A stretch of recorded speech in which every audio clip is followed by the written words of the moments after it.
introductions. I know we're late today, a bit going on in the world. Let me just start with a quick update for all of you, or just an overview of what's happening in the building. As you all know, we kicked off the U.S.-Africa Leaders Summit this morning. This is a historic opportunity to strengthen ties with our African partners and highlight America's long-standing commitment to investing in Africa's development and its people. The summit theme, Investing in the Next Generation, reflects the common ambition to leave our nations better for future generations by making concrete gains in peace and security, good governance, and economic development. There's long been bipartisan support for U.S. engagement with Africa, and the summit will build on that record. The summit opened this morning with a civil society forum to underscore our long-standing investment in strong democratic institutions and Africa's next generation of leaders. We support the aspirations of Africans for more open and accountable governance and respect for human rights. And we are deepening our connection with Africa's young leaders who are promoting positive change in their communities. There are also signature events today on investing in women for peace and prosperity. There's a working luncheon on that issue, and investing in health, investing in Africa's future, and sessions on resilience and food security in a changing climate, and combating wildlife trafficking. The day opened with the 13th African Growth and Opportunity AGOA Ministerial. AGOA, as you know, is our most generous trade preference arrangement. And finally, tomorrow will be a landmark U.S.-Africa Business Forum, which will provide opportunities for increased investment and trade between America and the continent. Africa, home to 6 of the world's 10 fastest growing economies, wants American investors who are looking to Africa like never before. In doing so, they're creating new jobs and opportunities for Americans at home and abroad. Today's challenge is to ensure these gains are expanded and spread to benefit of all of Africa's people. I have some readouts of the meetings. I can hold those for now and see if there's interest in those. With that, hello, welcome. Matt? Yeah, so this is my colleague Desmond Butler. Hello. He has some, Yes. has some questions that I think he wants to ask you about USAID in Cuba. Okay. So I'm going to defer to him before we get into the Middle East and Ukraine Sure. and everything else.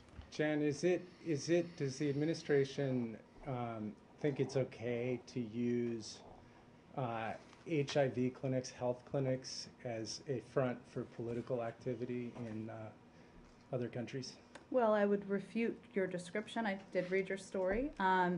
Congress, as you know, funds democracy program in Cuba to empower Cubans to access more information and strengthen civil society. This workshop, I think you're referring to, enabled support for Cuban civil society while providing a secondary benefit of addressing the desires Cubans express for information and training about HIV prevention. And we do programs, as you know, around the world that promote democracy and promote access to this type of information. What's a health clinic doing in a political program in an unfriendly country?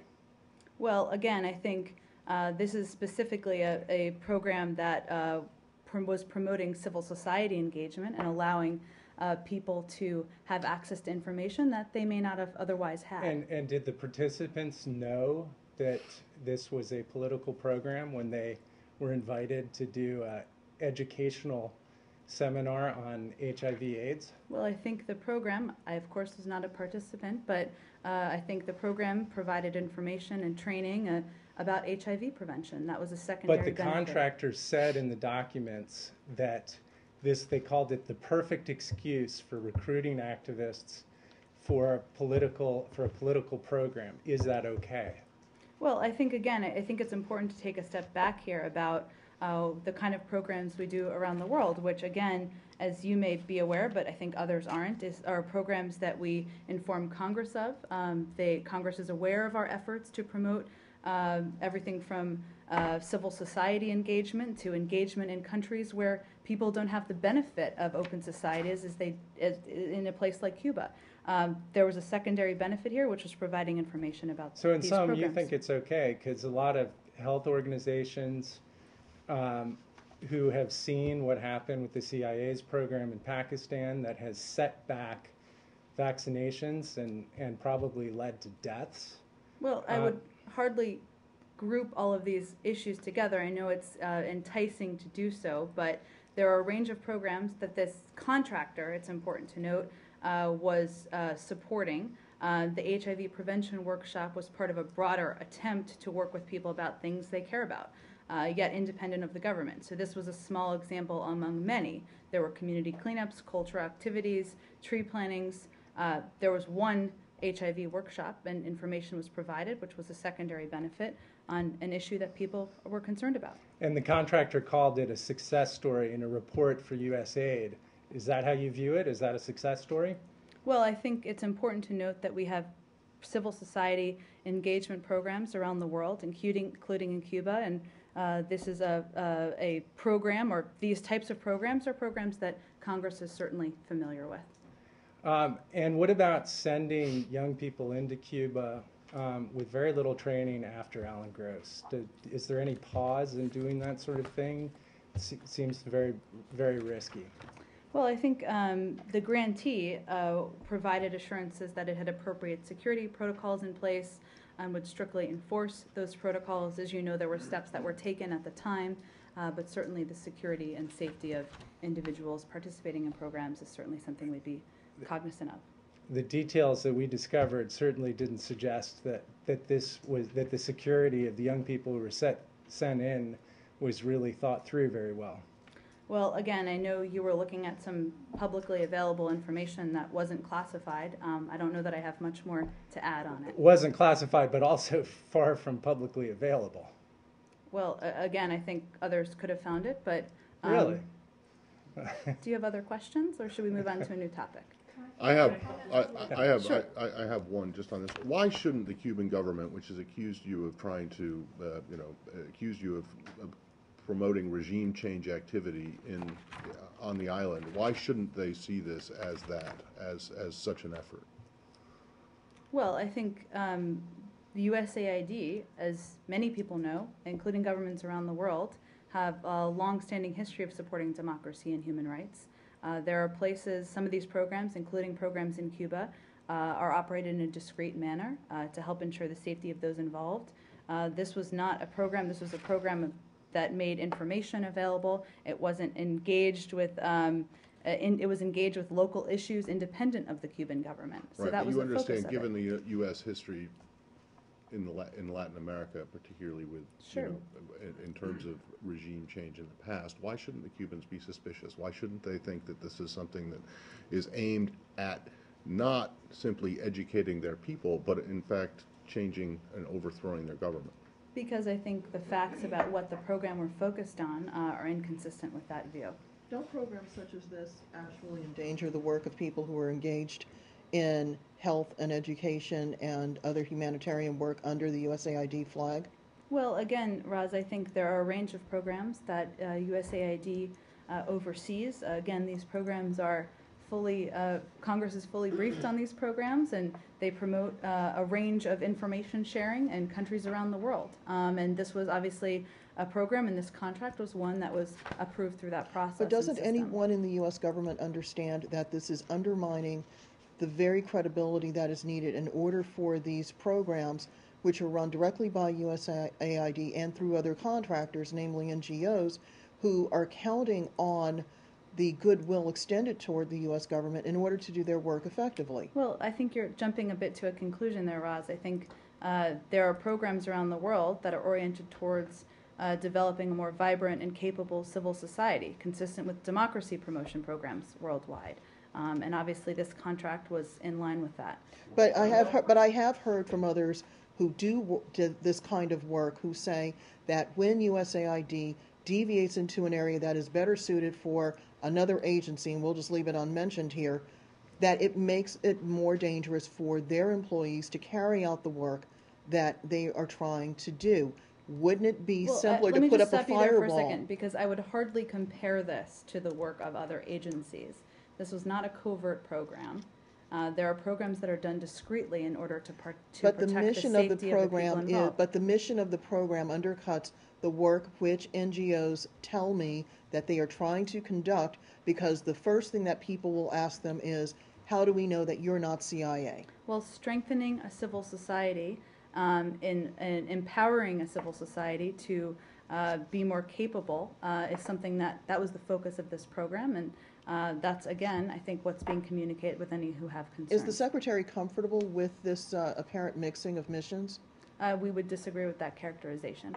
Did you have another on this, Nicole, or should we go on? I want to go back to the idea of mixing of missions, because in the wake of the CIA's activities in Pakistan, we did see health workers killed, and we have seen disease rates gone up. So it's hard to refute the idea that using health missions as a cover for other activities, whether they be, admirable ones like democracy promotion or not, has a really damaging effect on some U.S. priorities. Is that not recognized here in the building? Well, again, I think, Nicole, broadly speaking, of course, the safety and security of health workers is certainly something that we're not only focused on, and we do a great deal of work to ensure that with a range of other agencies across the federal government.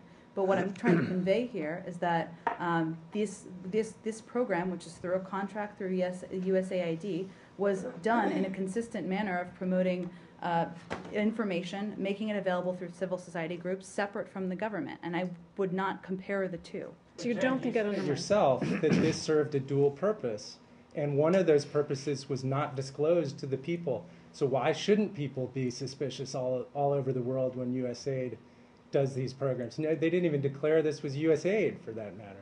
Well, again, there are programs around the world that are focused on supporting independent youth groups, promoting more information to civil society, strengthening civil society around the world.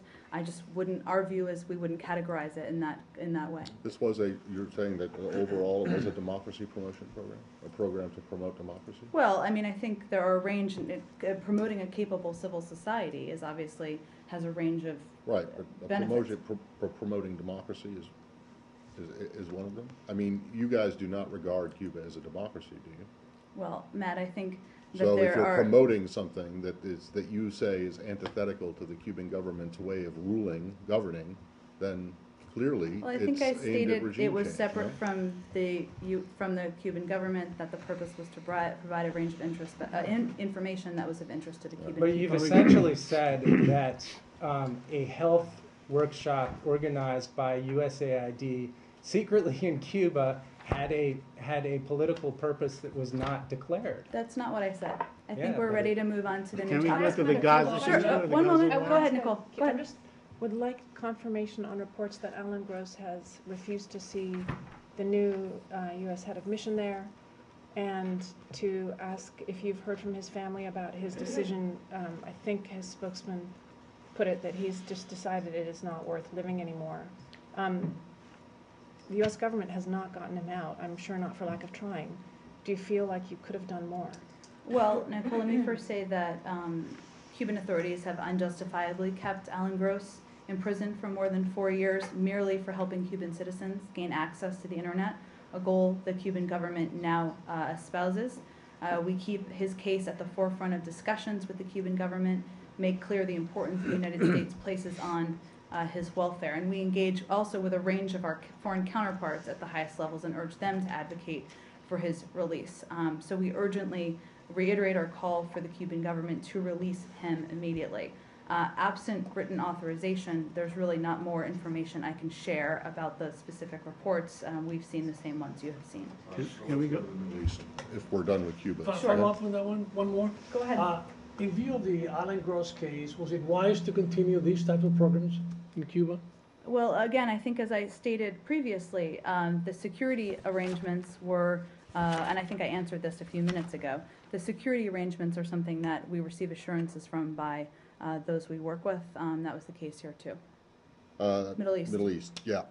Just on your, well, first of all, on the broader situation, I'd like to get what the administration thinks about what's going on right now. But before that, I want to get into your statement from yesterday on the UNRWA school. It was a pretty tough statement. I don't think anyone can deny that or would argue with that. I mean, you certainly wouldn't, would you? I mean, I can't recall there being this kind of, harsh criticism of Israel coming from certainly this administration, but I can't remember it going back many years. So you clearly felt very strongly about what happened here. And what I'm wondering is whether or not, in light of this statement and in light of the disgraceful shelling, as you called it, of this, if the administration is prepared to do anything to back up these strong words with some kind of a demonstrable action against or towards Israel. In other words, you supply Israel with weapons and ammunition all the time. Is there any discussion about limiting that? No. I think I would just reiterate that the statement was specifically about our concerns about the shelling in the neighborhood of the school. As you know, it was the 7th such attack. As we know, we've seen hundreds of individuals displaced in Gaza. We've seen more than that, I should say, but related to the schools. Dozens have died in these incidents. And this was a reflection of our view that there's more that Israel can do to prevent civilian casualties. That was what it was speaking to. It does not change the fact that Israel remains an important security and strategic partner of the United States. We believe they have the right to defend themselves. While they have the right to defend themselves, there is more they can do in that regard to prevent events like those that happened just yesterday. Right, but people have criticized this statement or criticized the administration for being hypocritical and putting out a statement this strongly, yet at the same time supplying Israel with weapons and armaments, weapons and ammunition that it uses in these attacks that you're condemning. You don't see a problem? You don't see you don't see an issue there? Well, I think not just because of these events, but we still believe that our primary goal and objective here is to prevent the indiscriminate rocket attacks and terrorists coming up through tunnels into Israel. Our concerns about that haven't changed. It doesn't mean that we can't also call for a different type of approach or actions as Israel is defending itself. The Israeli people on the pro-Israel in Israel and on the pro-Israel side have also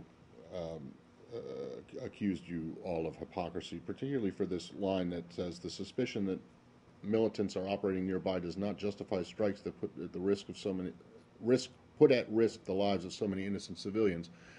Is that the United States has been conducting drone strikes and other strikes in Afghanistan, Pakistan, Yemen for years, in which innocent civilians have been killed. Collateral damage. Does this kind of a statement from the State Department apply to? Would you say the same thing to the Pentagon across the river? Well, certainly we have, and Afghanistan is a good example, and we have used that example of a place where the United States has had to take steps over time, of course, to prevent civilian casualties, and we have done exactly that. Okay, so you don't see any difference, any dissonance between telling Israel that just the suspicion of militants being nearby isn't enough to put at risk the lives of innocent civilians, and what this government does itself. In fact, we're saying we hold ourselves to a high standard, and we've had to keep ourselves to a high standard over time, and Israel should do the same. Just actually on the statement themselves.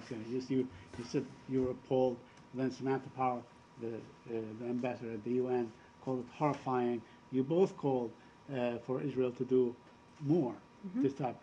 In the interim, in the past 24 hours since this thing happened, have you seen that Israel has really scaled back these attacks and have become more careful as a result of your statement? Well, Said, I just don't have an analysis of that. I think we're talking about how to approach things moving forward, not just in a couple of hours. Okay, well, let me ask you, why don't you have analysis? I mean, when you say we want you to do this, how do you measure it? Do you have a gauge that you go by so you can look to see whether your statement... I think we can all measure it publicly, and obviously we have our own means of gathering information. I just don't have any more to share with you from here. Okay, now you keep repeating that Israel has the right to defend itself.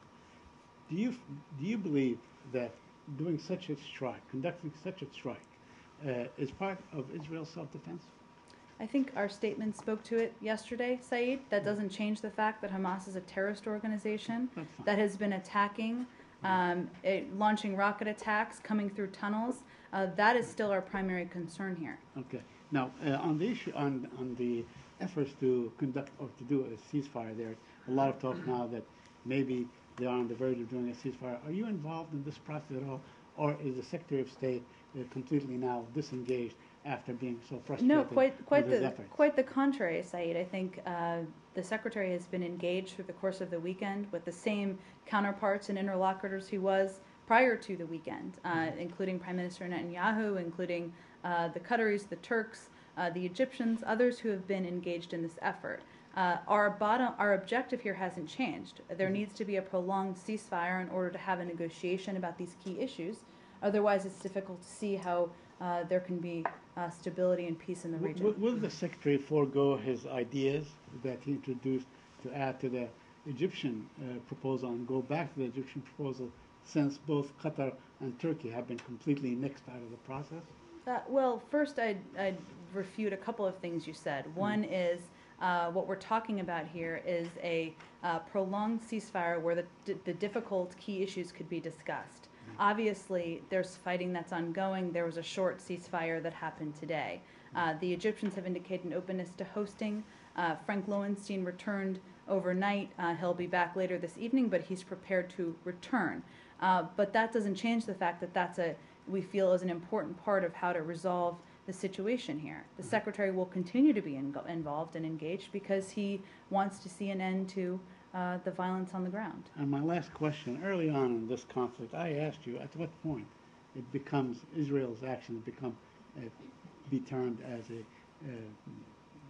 genocide or a collective punishment and so on. Do you feel that by now, that after maybe 10,000 injured and maybe 2,000 killed and so on, that it has gotten to that point? I think Is there a figure that at which point will you say enough is enough? I think, Saeed, even one civilian casualty is horrific. Obviously, there have been many more than that. I think the strength of our statement yesterday speaks to our concern and the need to do more in this regard. Nicole? Is there any plan to replace Ambassador Indyk and have another senior negotiator?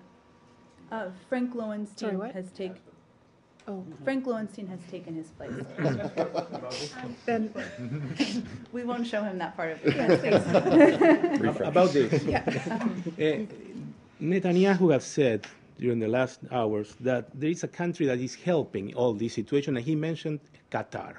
He said there are some countries that are helping Hamas in taking all these weapons. Also, he mentioned Iran. Is the U.S. talking with some of these countries to see what's going on in their relation with Hamas? Well, we have certainly been talking to the Qataris. We have not been talking to the Iranians about this, no.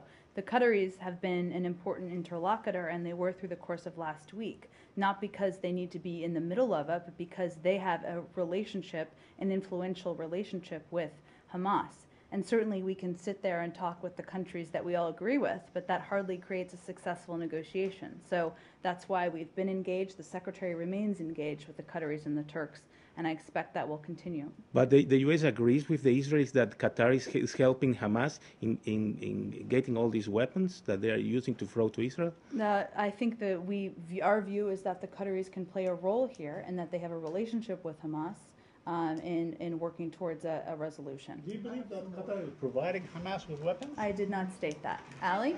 You've been pretty explicit in ascribing responsibility of this latest UN attack, school attack on the Israelis. Not to split hairs here, but the statement released over the weekend was a little less explicit, saying that the shelling was disgraceful, but it doesn't actually directly ascribe responsibility to the Israelis. So from what you're saying, can we understand that the State Department does ascribe blame or responsibility for this latest shelling to the Israelis? No, I was saying, look, we don't have all the independently verifiable information here. We do know that there were coordinates that were provided. We have seen the context of the history here. And we've seen, of course, the shellings of 6 other UNRWA schools. We want to see a thorough investigation of this incident as well as the other 6 that have happened. But it seems that this was the most vocal and tough, as other people have pointed out, statement condemning, not ascribing causality to what happened to the UN school, but condemning the Israelis for what they have done. So well, there's a range of information that's out there that you're familiar with, including that we've talked about, which is the fact that they had the coordinates. But again, that's why there are investigations about these incidents, and we certainly support that. And one final on this, has Secretary Kerry communicated these concerns to Prime Minister Netanyahu since this latest attack? Well, he spoke with him briefly yesterday morning, and their phone call was cut off. I think there was some communications issue, but he has raised our concern about civilian casualties in the past, and certainly that's consistent, but not this specific. questions about Israeli spying, for lack of a better word, on his telephone calls? There's just nothing more I have to read out from the call. What kind of communication error? Did Netanyahu hang up on him? Sometimes calls get cut off. There was a brief call is what I'm trying to convey. I expect they'll... Well, was it Yeah, but There your was- communication there error was wasn't nothing- one side slamming the phone down on There the was other, nothing was that interesting about it, no. That was not the case. it? Okay, That was not the case. did in that brief phone call or in any conversations that other people in this building, Frank, I don't know, or in Tel Aviv, in Jerusalem, since your statement, I mean, presumably this conversation that you talked about that was interrupted was before the statement came out, yes? I believe yes. Since the statement has come out, and since Israelis and their supporters have reacted quite angrily to your rather harsh words, has there been any contact, conversations that you're aware of between people in this building, including the Secretary and the Israeli government? Not the Secretary, and Frank's been on a plane. I'm certain we've probably been in touch on the ground, but I just don't have any other readouts. So, in other words, you don't know, or there haven't? Honestly, we're, as you know, Ambassador Shapiro and others are in very close contact. I haven't heard any readouts. We don't typically get those. Right, okay. The Secretary has not been.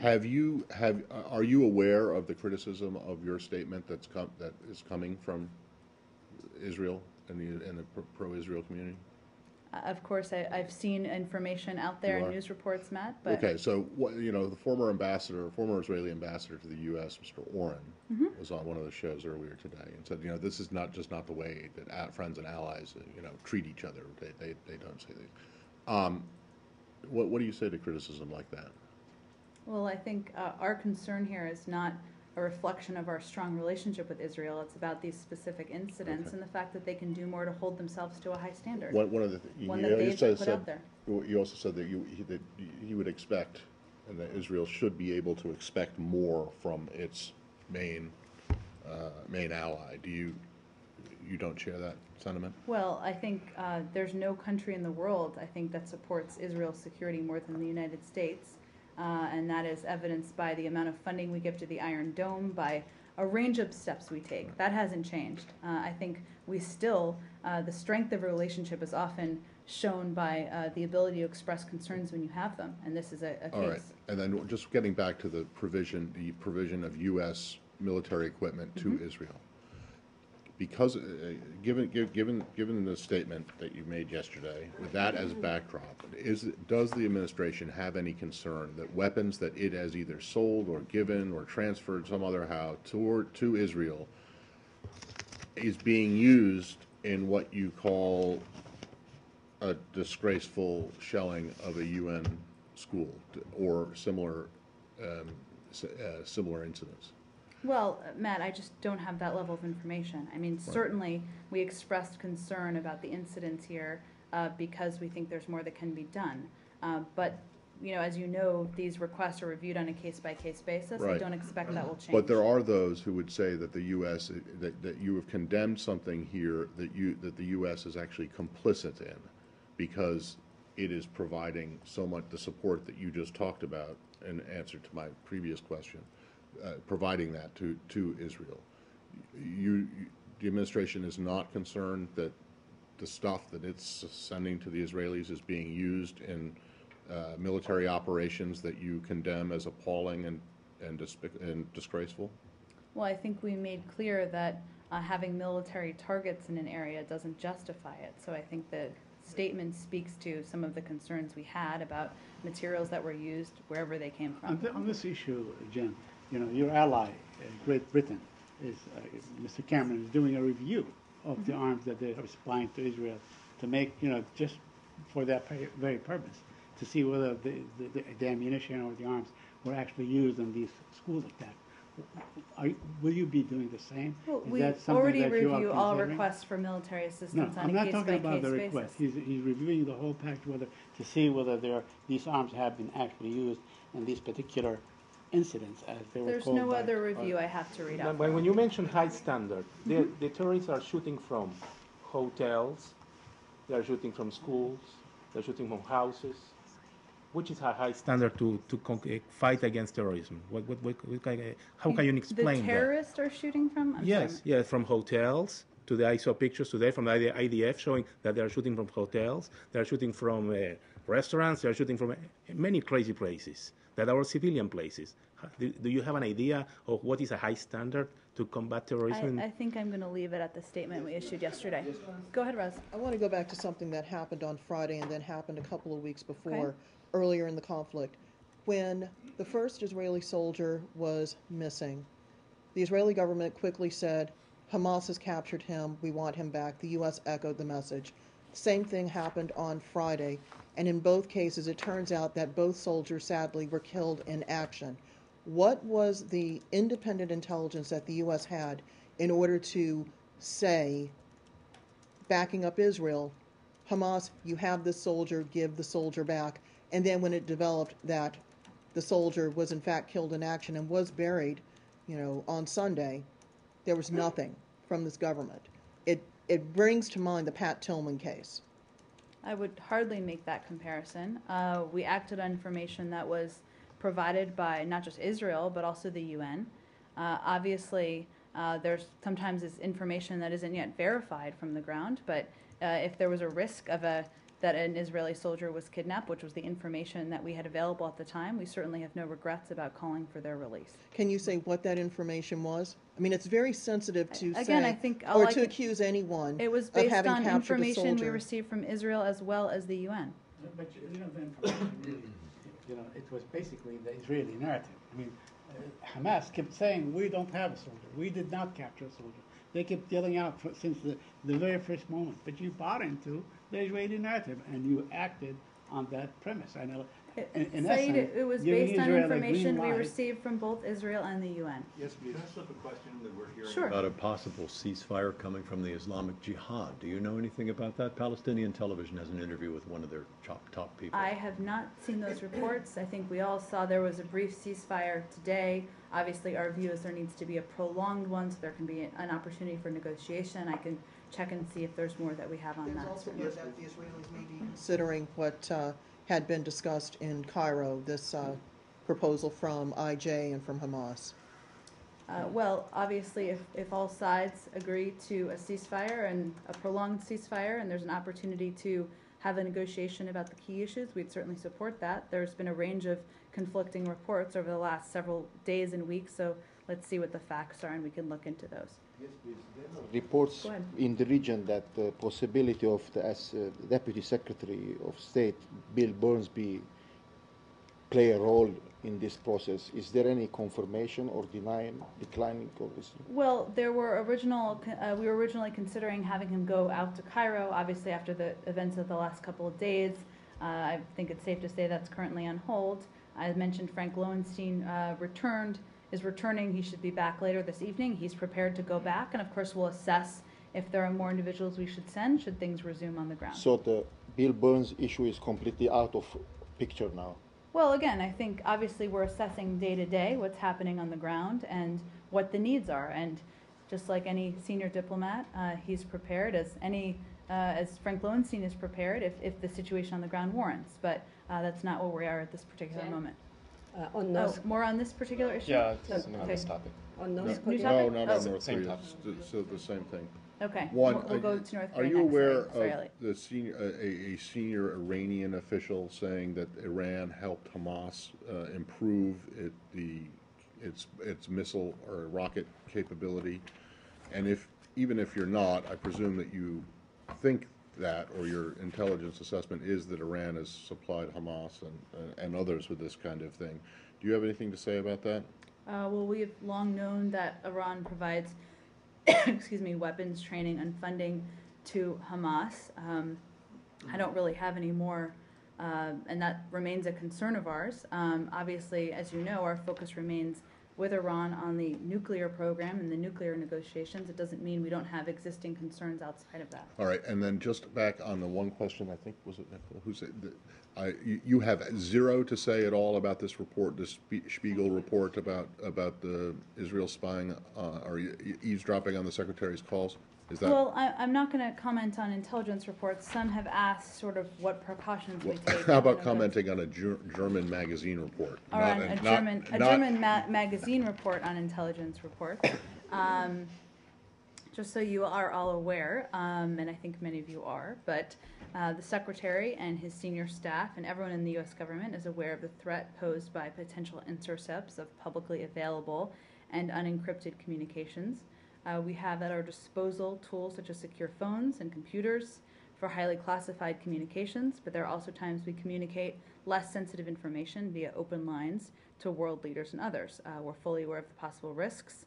We will continue to utilize open communications channels when appropriate and secure communications channels when necessary.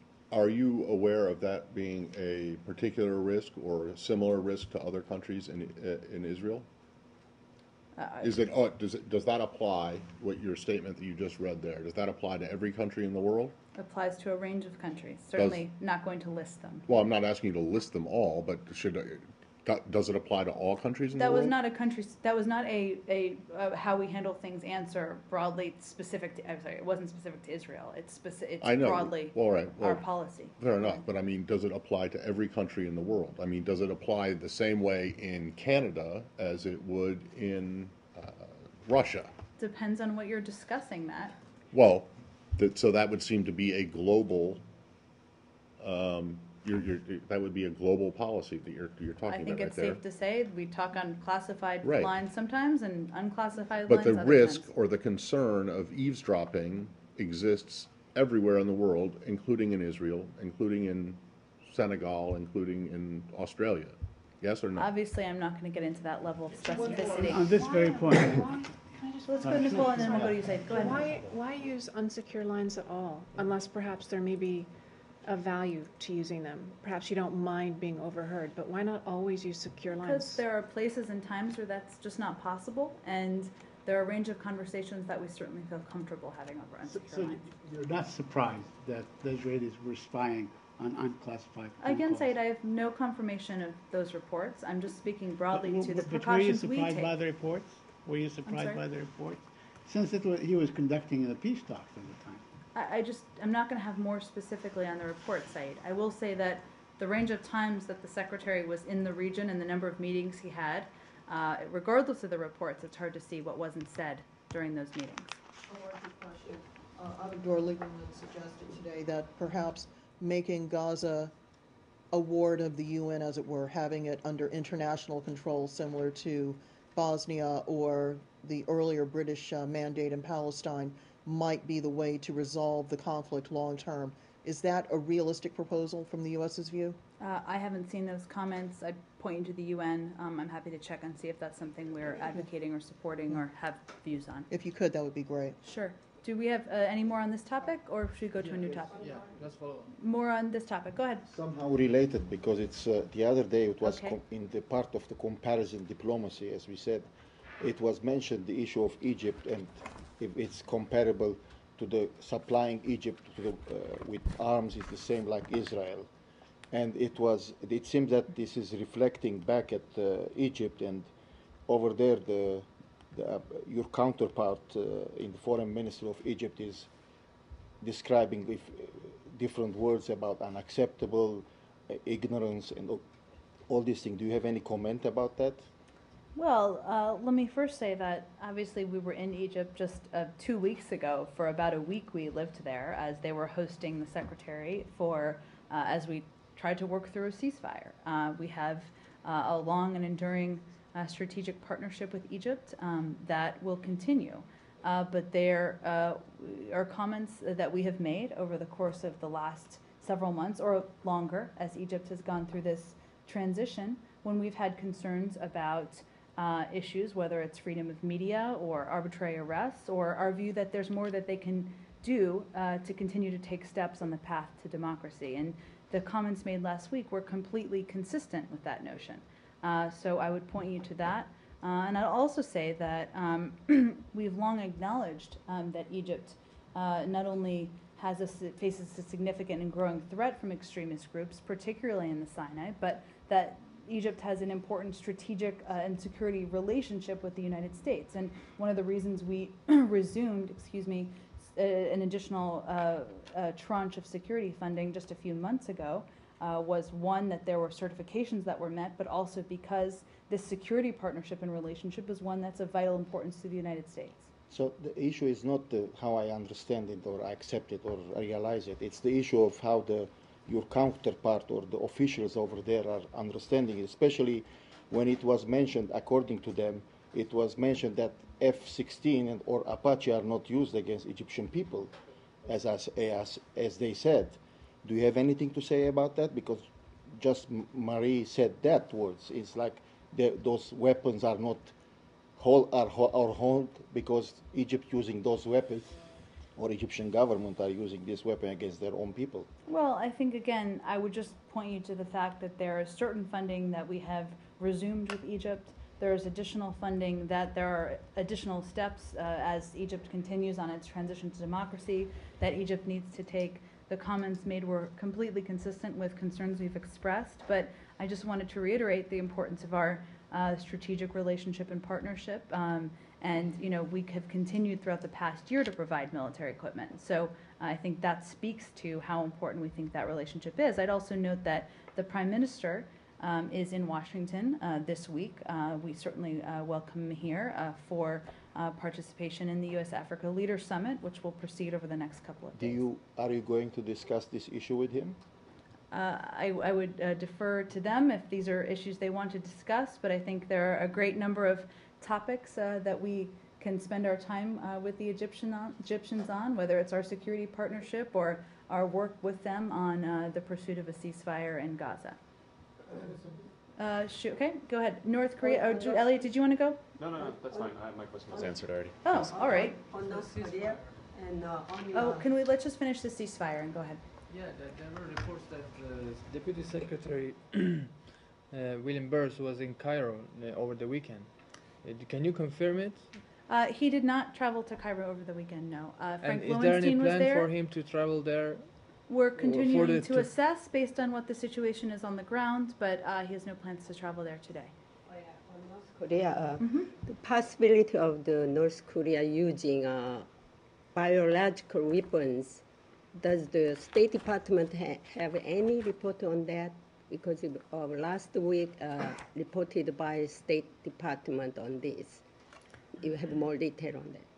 Can you repeat your question, or what was your? I'm sorry. Possibility of North Korea using biological weapons, more than that nuclear weapons, but they're more wanting to North Korea using biological weapons.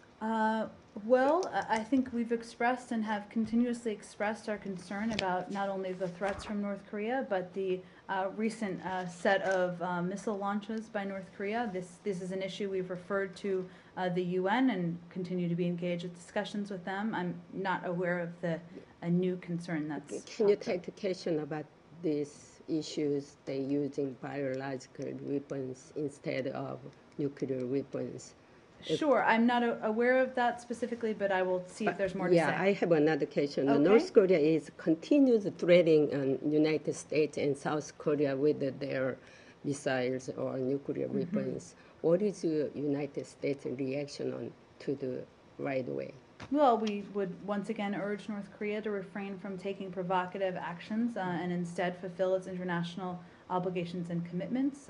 We remain steadfast in our commitment to the defense of our allies, including we will continue to coordinate closely with South Korea. As you know, we've spoken out in the past about how such provocative actions continue to heighten tensions in the regions and our concern about that. But UN remain the sanctions. It does not work, North Korea. But do you have a new action to do? Again, I think these actions have been referred to the UN, and I would refer you to them if there's more to say. Thank you. Secretary Kerry will be traveling to Burma this weekend for ASEAN meeting. Do you think the Secretary will be willing to meet with his North Korean counterpart if North Korea asks for such a meeting?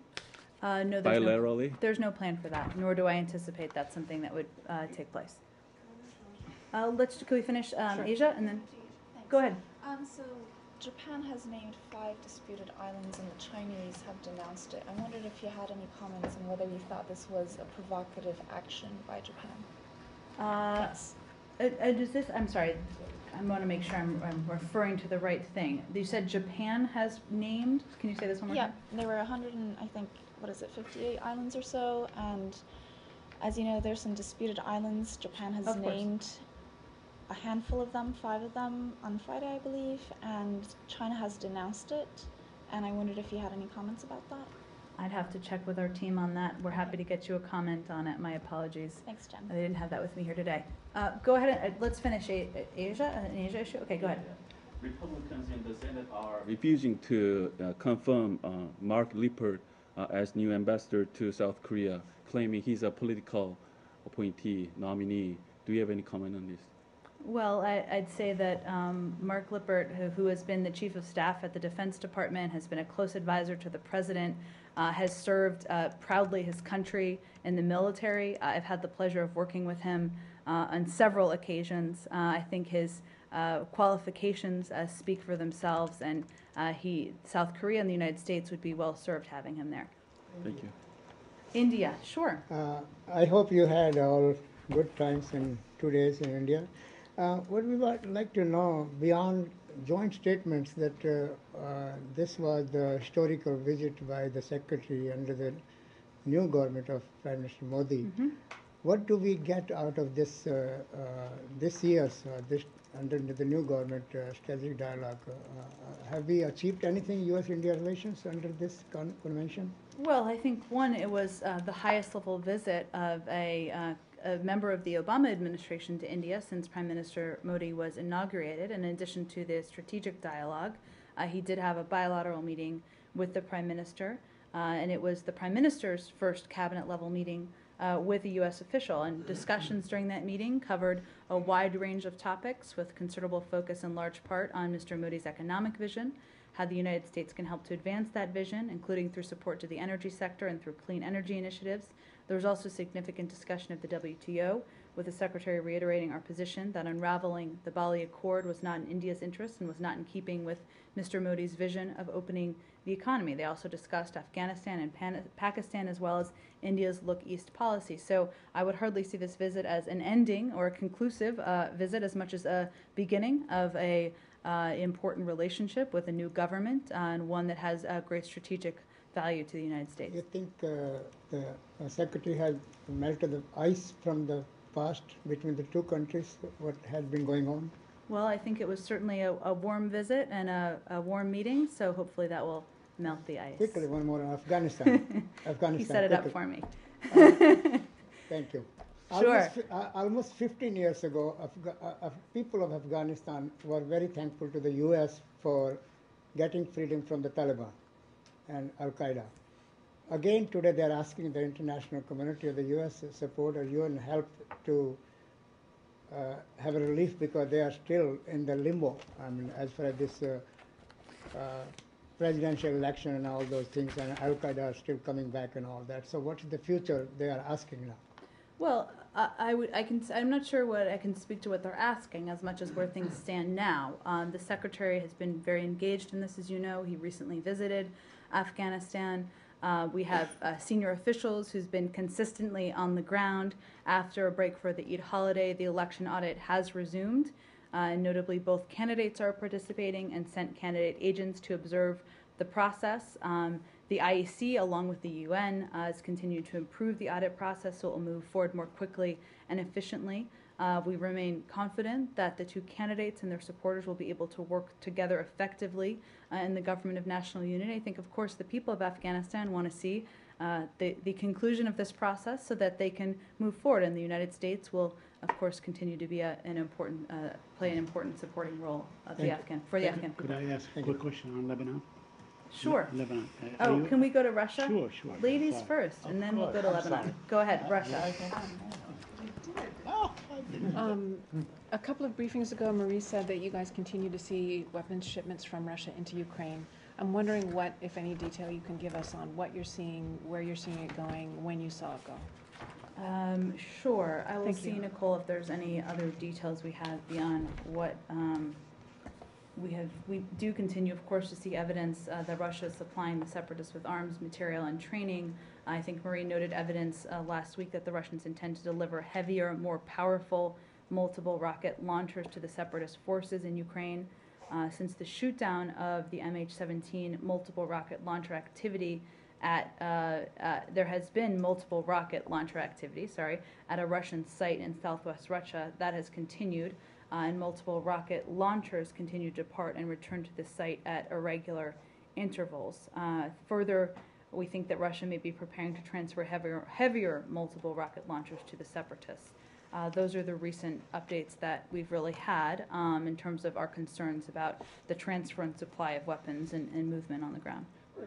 That's new today, or that's what she said? I'm not sure if she outlined all of that last week. I'd have to check back. That's the latest I have. I'm not aware of new information. It's something we're still seeing ongoing on the ground. And when you say lots of activity in this southwestern area of Russia, what do you mean? Is it being moved across the border, or is it being moved around? Like what? If you Well, we've can't say expressed what? concern about that in the past. Obviously, providing Right. supplies to the separatists would, in most likelihood, require that in some capacity. Right. I'm just trying to understand Sure. the language. You're concerned. You've seen lots of activity. I'm just trying to get more exact Well, there have language obviously been about what that reports of activity troops is. gathering. There have been reports of movement of supplies and individuals and materials across the border. So it's all of those. It looks like today the biggest movement of supplies and troops across the border was actually from Ukraine into Russia. Do you have, what do you make of that? I'm not actually sure which piece you're referring to, Matt. Are Well, you? several hundred Ukrainian soldiers crossed the Russian border today, according to numerous reports and officials. And I'm just wondering what you think. Presumably, you would have asked the Ukrainians Sure. what's going on Sure, with their troops. I mean, I don't think that they were invading Russia. I think but- that's fair to assume. But what's going on? I mean, this is just bizarre. Well, there are conflicting reports, and we really don't have verification one way or the other. The Russians claim they deserted. The Ukrainians claim they were forced across the border due to heavy fighting and are being held by Russia. We're unable at this point to confirm either of those accounts. All right, well, when you say you don't have verification, can I ask you what the verification is for the other troop movements that you just, are the movements of the multiple rocket launchers and around the bases, the Russian military facilities in the southwest? Well, we have a range of information that we have available. I don't think I'm But going you're to not detail prepared. it further. But you're not, at least at this point, prepared to make that public? You don't have? We I mean, have been making Right. information public as we can. If we can make more information public, we will certainly venture to do so. Could you, could you try to get this latest? Because, the last time that you put out which was what, two Sundays ago, right? I mean, it was immediately, people went over it with a fine tooth comb. I think so. I don't know what their expertise was in looking at the satellite images, but they were less than compelling to some people, and frankly, the calls for more evidence, particularly on the plane, the downing of the plane, have been coming from a lot of different corners. So we eagerly await more. Duly noted. Thank you. What about reports that the Russians may be conducting a vast military exercise along the border with Ukraine, including about 100 different fighter jets, SUs and MiGs? Well, we are deeply concerned by Russia's plan to conduct a large military aviation exercise this week in areas bordering Ukraine. Exercises of this kind are provocative and only serve to escalate tensions. Russia has repeatedly called for a peaceful solution to the situation in Ukraine and must match its words with deeds by ceasing the flow of weapons, fighters, and money into Ukraine, and by moving its military forces away from the Ukrainian border. And what more can you say about the impact on sanctions? Apparently one of the Russian budget airlines today suspended all operations because it's afraid that it won't be able to either enter markets that are now honoring the EU/US sanctions. Well, our view, as you know, is that the sanctions, the United States sanctions, the sanctions from the EU have had a range of impacts on the Russian economy, whether it's capital flow or an impact on the market, and certainly we're seeing that continue. I can check, Roz. I know we regularly update on this sort of data. We can see if we can get some more for you, and I'll have ready for tomorrow as well. But it doesn't seem as if it's changing the decisions within the Kremlin on how to engage politically or militarily regarding Ukraine. Is this a long-term exercise that the U.S. and the EU are engaged in? Well, we've seen impacts already, significant impacts on the economy. Whether or not President Putin decides that the economy and the well-being of the economy of his country matters is a decision for him to make.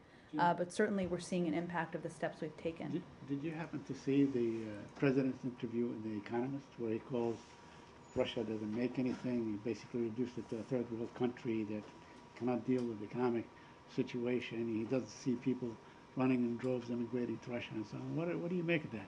Does that indicate that relations between Russia and the U.S. really are at their lowest point? I think it indicates, I don't know if you want to list out the natural resources that Russia has, that they use to export, Saeed, but I think there are issues, let me finish, there are issues that we continue to work with Russia on, including the P5+1 negotiations and an effort to prevent Iran from acquiring a nuclear weapon. There are issues where we have disagreements. We also make clear where we feel there are challenges that they have in their economy, many caused by our sanctions, but it's important to remember that these are having an impact, and the decisions by President Putin are having an impact on his own people. Is the deteriorating Russian economy a cause for celebration or concern for the United States? Well, again, I think our preference is to see an end to the conflict in Ukraine. We think President Putin has the ability to bring an end to these challenges that are being posed to the economy by the sanctions regime process. On this Russian military exercise, which you said is provocative, is that, and only serves to exacerbate tension, is that because of the conflict that's going on in the East? So in a normal time, when there wasn't this, you wouldn't have any problem with the Russians doing an exercise like this. Is that correct? I think we'd have far less concern, Matt. And they have had exercises in the past, but obviously the context and the situation on the ground is, of course, relevant information. Okay, but you might call it a conflict, but it's certainly not a war per se, right? That's why I called it a conflict. Right, exactly. But I don't know. The consistency is odd, because when the North Koreans complain about you guys and the South Koreans doing military exercises, and there still is, although it's not a state of war, but the Korean conflict never ended. There is actually a war, and North Korea has nukes.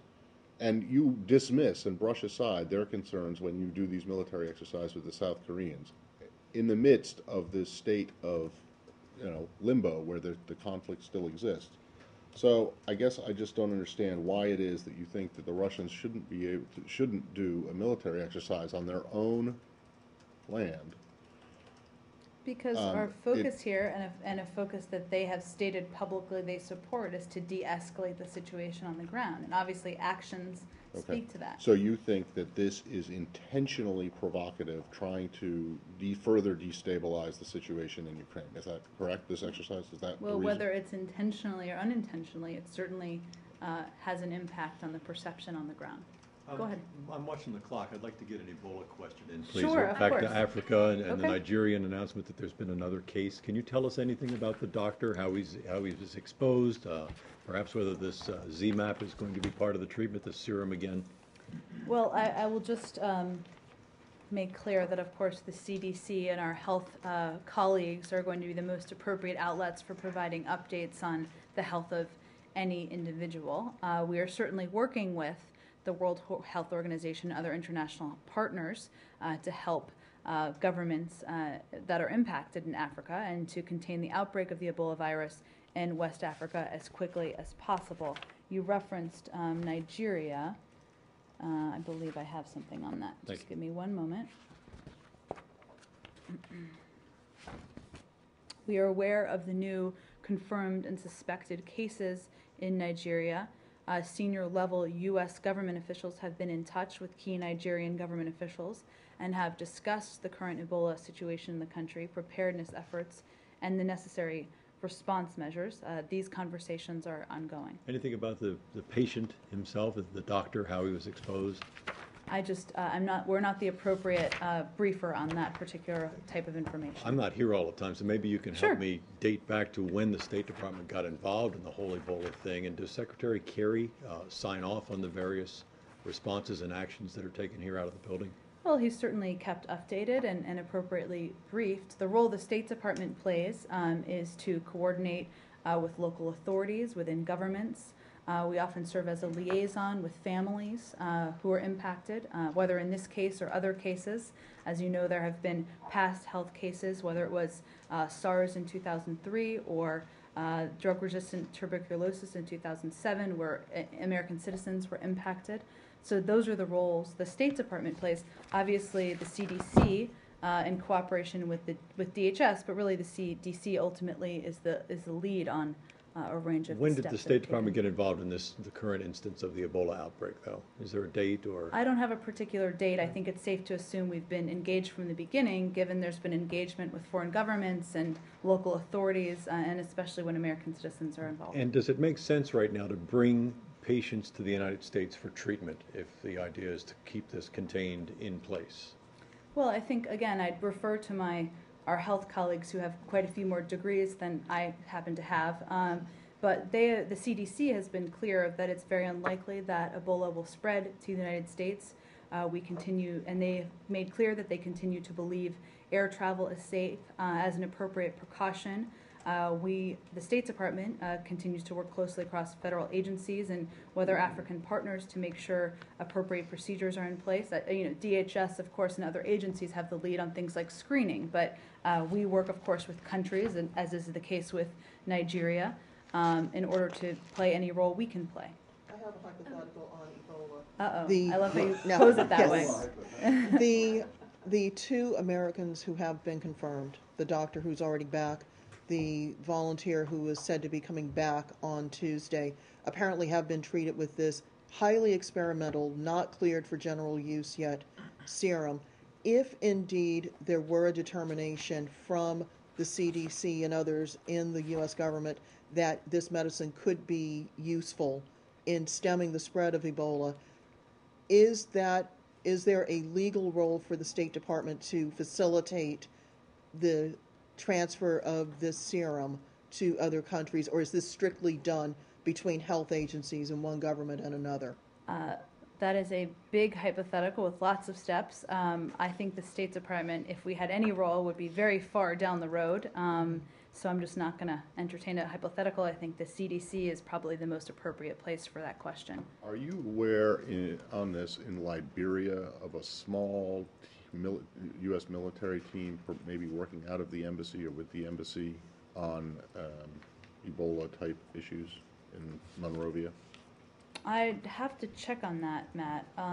We've been engaged. Ask at the Pentagon. I'd have to check on the specifics. I just don't have them in front of me. Azerbaijan and Armenia. Do you mind? I promise I'll get to your question. I just want to finish Ebola, if that's okay. Go ahead, Alan. On the specific plane in which this new Nigerian victim was, the other passengers were, per the Nigerian authorities, not screened or there were no precautions taken to make sure that they hadn't been infected by the individual who perished from Ebola that got off that plane. Are there any concerns at this time that the State Department has that there were Americans on that flight who may be vulnerable to the infection at this time, given that someone else, after the fact, has contracted Ebola from that specific flight? Not that I'm aware of, Ali. I'm happy to check on that level of specificity. I think it's important to note, I know this wasn't your question, but I think in the interest of getting public information out there, that we take the U.S. government has a range of steps that the U.S. government takes to make information available, to make sure individuals are properly screened, to ensure minimal risk. These are steps that we take across the interagency. The State Department does not have the lead on most of those steps, but I think that's important to note as American citizens are thinking about this issue. Since we've got the African Summit underway, can you kind of characterize how much of a presence the Ebola discussion is having here? I would say minimal at this point. I would remind you that we're talking about a handful of countries, of which there are more than 50 represented. Obviously, it certainly is an issue that is on the minds of the individuals from the countries that are impacted. As you know, many of these leaders were not able to come as they stayed home to address the situation, but I sat in a handful of bilateral meetings with the Secretary this morning The focus of the conversations was much more about our economic partnership, their desire to have businesses engage with their economies, their need for investment in infrastructure, security concerns, cooperation on those issues, and that's really been the thrust of the discussion. Did they have to go through a special screening, these participants, before departing and upon arrival in Washington? Well, let me say first, obviously there's steps that are taken at ports of entry that DHS certainly has the lead on. But to our knowledge, no one entering the United States for this conference this week was prevented from entering at U.S. ports of entry. There are obviously a range of steps that are taken to protect the health and well-being of United States citizens. Go ahead. Has the U.S. given any consideration to allowing additional Ebola patients, whether American or non-American, come to the United States for treatment? Well, you're aware of the additional American citizen who, of course, we're working on medical evacuation for. Beyond that, I'm not aware of any other considerations. Again, I think the CDC would probably be the more appropriate entity for that, but I can see if there's more to share on that front. Armenia? Jen, we saw the statement over the weekend on the fighting in Azerbaijan and Armenia borderline, and at least 13 Azerbaijani soldiers are killed. And also the press reports that President Putin will be hosting the summit between Azerbaijan, the meeting between the Azerbaijan and Armenian presidents. What's your reaction to that, and does the United States support this Russian negotiated meeting? We expressed first our deep concern about the escalation of violence along the lines of contact that has resulted in significant casualties since July 31st, and we certainly extend our condolences to the families of those killed or injured, and call on all sides to take immediate action to reduce tensions and respect the ceasefire. There can be no military solution to this conflict.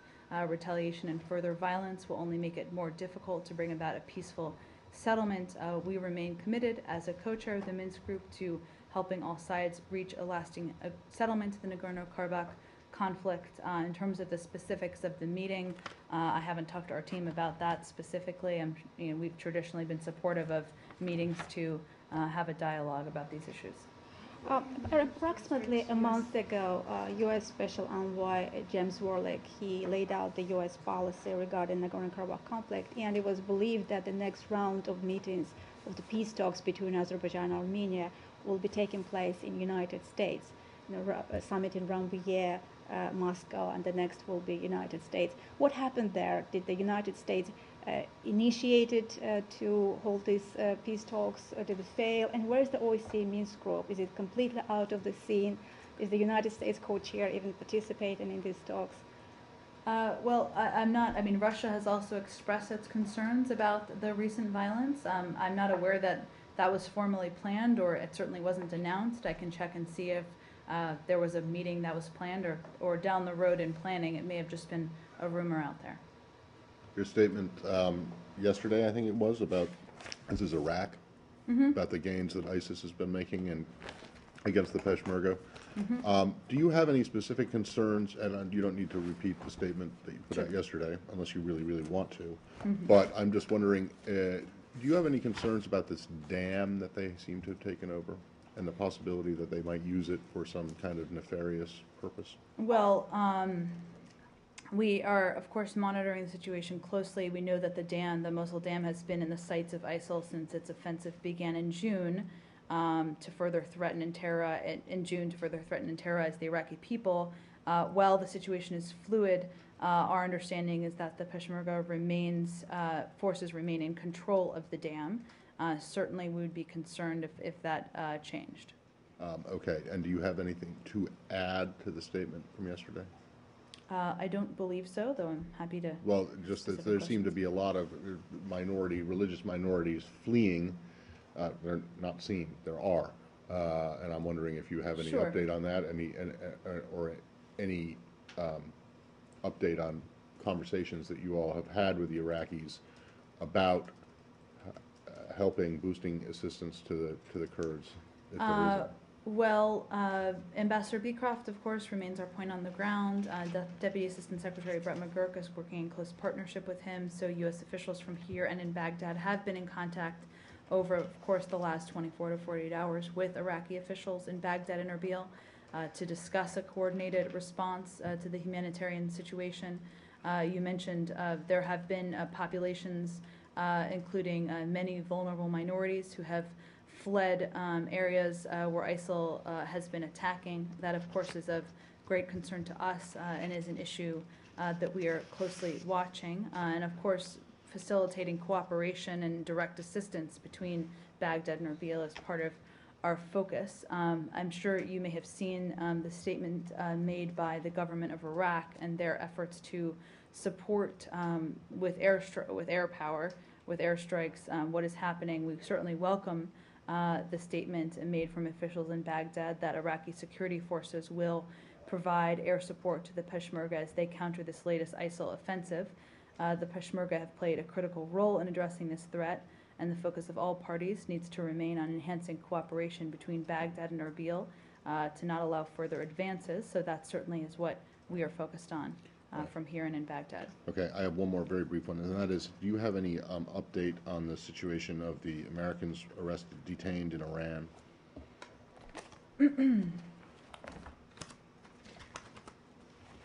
Well, we are using all available channels to call for the release of those detained.